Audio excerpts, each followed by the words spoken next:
getting so passionate about this. Well, I think this episode deals with a lot of things that here we are in 2019, and there are still people who are fighting about the right to choose on a lot of different things.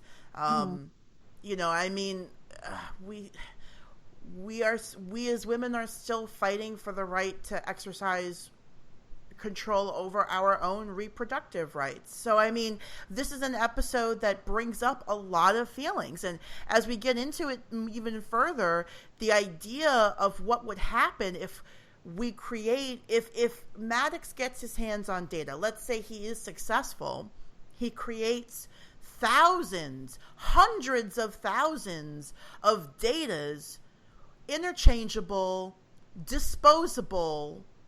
Well, now you've made a race of people. You've made this is more than just one android. This is a race. And how are we going to treat this race of people if they're all property? Well, we've just created a race of slaves. Right. And if they're disposable and you did just get rid of them all at once, that would be genocide. Exactly. Or, you know, you send, you know, every family's got a data. Every starship has a couple of datas. And it's like you come to a dangerous planet. Oh, I don't want to risk any real people. Better send the android down, right? But that's the whole thing about Starfleet, is that when you sign up for Starfleet, you sign up for space exploration, and it's dangerous. You could be sent on a mission and you could die. And even Philippa says that to Picard earlier on. Like, when we sign up for Starfleet, it's risky. We're signing up for that risk. But if you take that away and you say, oh, well, there's no risk to humans, or there's less risk because we'll just send down, you know, disposable data here. Well, what does that say about you as a people? You're pretty crappy if that's what you've done. Well, you remember the Will Smith movie I, Robot, when they discover all those robots in that shipping container opened up like human trafficking, but they were all huddled in there. I mean, that's basically they're talking about the end game of something like this, you Absolutely. know, where you have that. Yeah, absolutely. And it's like, I mean, even in our own country, we have, and in most countries on this planet, there is a history of slavery somewhere in the history of your country. And so, and even today in 2019, there is still slavery and human trafficking going on. That has not changed. That is still happening.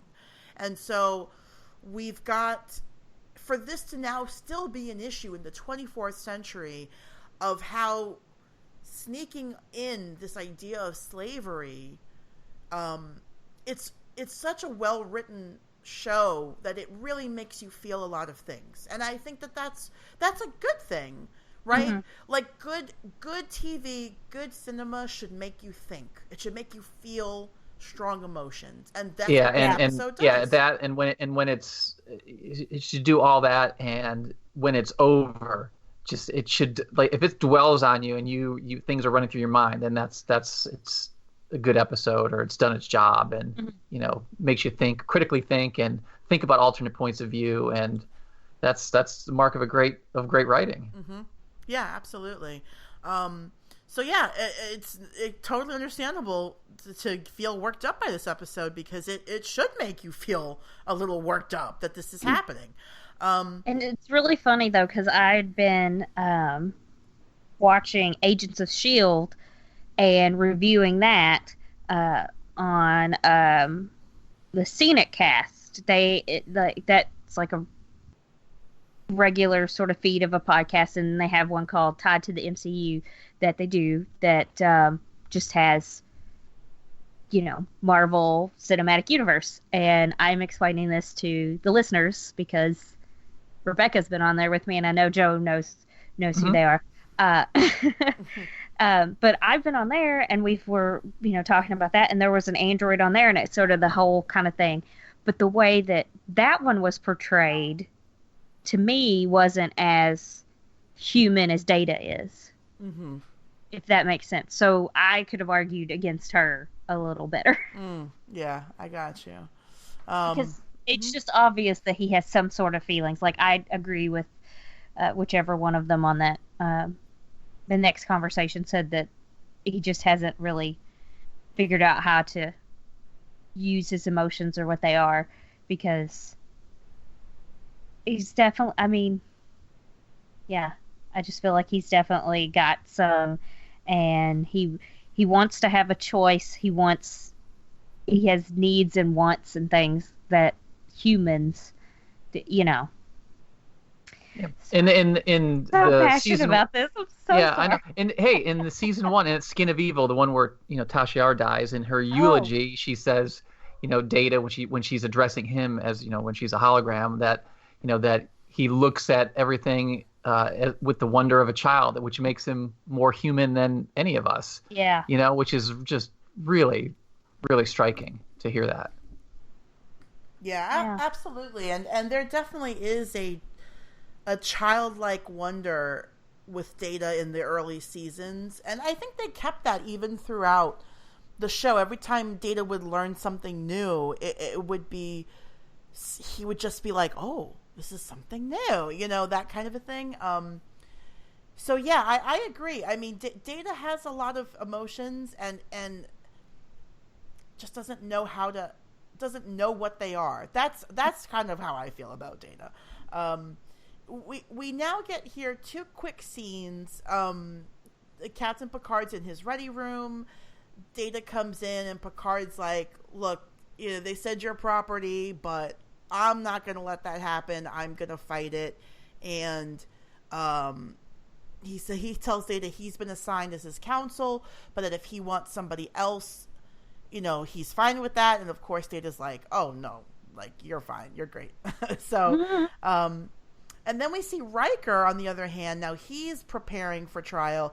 He's in like the computer lab or whatever, and he's accesses the schematics on Data. He has to give a password, a code word, because it's smart. Like, they shouldn't just let the random ensign, or the random person on the Enterprise, like, hey, can I look at the schematics for Commander Data? Sure, here you go. Or like, Wesley Crusher. Yeah, Wesley Crusher. Yeah. Acting ensign.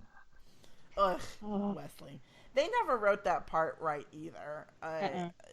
Yeah, nothing against Will Wheaton. They just didn't write that part well. And he finds that Data has an emergency manual control switch, which, if you hit it, it like basically shuts him off completely. And at first he's like, he gets a smile on his face, like, oh yeah, I found this thing I'm looking for. And then the next second he looks totally dejected, like, oh no, I found the thing I'm looking for. Like, that's not... He's so excited to be able to, like, fight for his side that he's on, but then he's also really mad that he has to, like, be against his friend. Yeah. It's like, oh. Yeah, it's like, yeah, I'm going to do this. And it's like, oh, but if I do win this, then we're going to lose somebody and he's going to be taken apart, and that's it. So it's cool. In the script, there's a whole scene that's cut. It's in the Enterprise gym where Picard is practicing fencing with an opponent, and Riker comes in, and they start to talk about this adversarial process. I've watched that one actually when I was looking for the scenes. Yeah, but I think this scene would have been great to be left in, because Riker says, this, I guess this can only work when the opponents are of equal ability. And then Picard, turns to him, saying, are you suggesting that we are not evenly matched? And Riker's like, no, but for Data's sake, it has to be said. I've been forced into this, and I have only one option, and it's to give it my best effort. I thought that would make a really good... and I guess what they were trying to do is they didn't want to make it like Riker was really into it, where it was, a back and forth game with this. So... I think they wanted him to be show him as more conflicted, which is what was portrayed in the episode. Yeah, something that I had seen, it said something about that the woman who wrote it wasn't because she didn't write TV shows. She had wrote it more for an hour long, so not taking into account for like commercial breaks and stuff. Mm-hmm. So they had to cut some stuff for time. Yeah. But it was a shame because I did particularly like that one. I was trying to find other scenes that were cut. I don't know if they filmed all of like other parts because it was like 15 minutes total that was taken out. Mm-hmm. Is what I saw at one place. So, but yeah, and I'll whenever this goes up, I will post that on our Facebook page so people can watch that video too. Oh, perfect. Yeah, and I can send it to you, Joe, if you want to see it, so you don't have to look it up. Awesome. Mm-hmm. Alrighty, so next scene. Now we're back on the starbase, and they have convened a court. It's now stardate 42527.4, which means it's Tuesday, October 27th, 2364, 11:45 in the morning. Riker begins by calling Data to the stand. Who does a court right before lunch? Like, I know. Who starts the proceeding? Like, come on. It's crazy because if you I know it is wild, but then like you think about it too, like when they work on like a bridge rotation, it's you could be on bridge duty like at 3 a.m.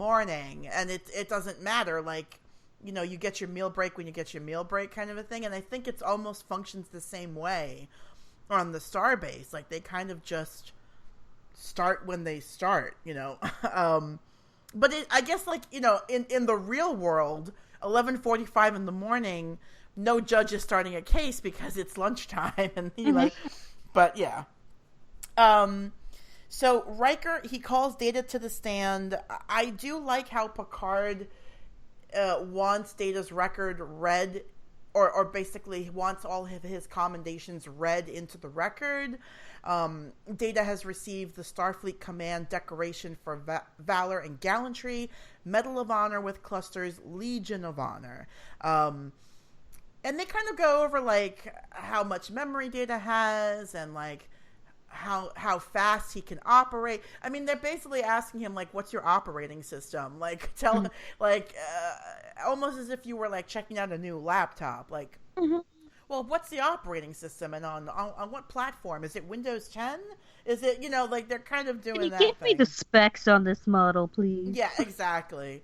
And then Riker pulls out this clearly not actually metal bar, but we're all going to pretend that it's metal bar to bring over to Data. He says it's par steel, and he says that it's at, wait, hold on a second, I wrote this down, with a telestrength of 40 kilobars. Yeah, kilobars. So I looked this up because I was curious if this was all real stuff. Par steel is not. Par steel is some made up metal like adamantium or vibranium or something. Like, for your non-comic book readers, that stuff. How dare you? I know. For you non-comic book readers, that stuff in the Marvel universe. Wolverine's claws and Captain America's shield. Unobtainium. Oh, don't start. Please don't start.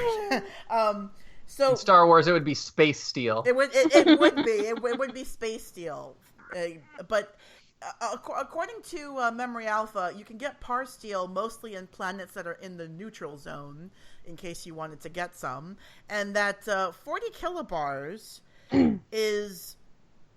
So 1 kilobar is equal to 1,000 bars. And 1 bar is a measurement of pressure. It's the atmospheric pressure on Earth at sea level. So this thing has a pressure point or a tensile point of 40,000 bars, which would mean 40,000 times the air pressure on Earth at sea level is how much pressure you would need to bend that steel. And yeah, this is actual science that they threw in here, which is why I love Star Trek, because there is always a kernel of science in the middle of it. Science! Yeah, exactly. They didn't use the Force. Get out of here, they Thomas. Used actual science. And he bends it. Data bends it. And it's poetry in motion, this whole episode. Right? I know, right? And he just bends the thing, and of course, this is all to Riker's argument.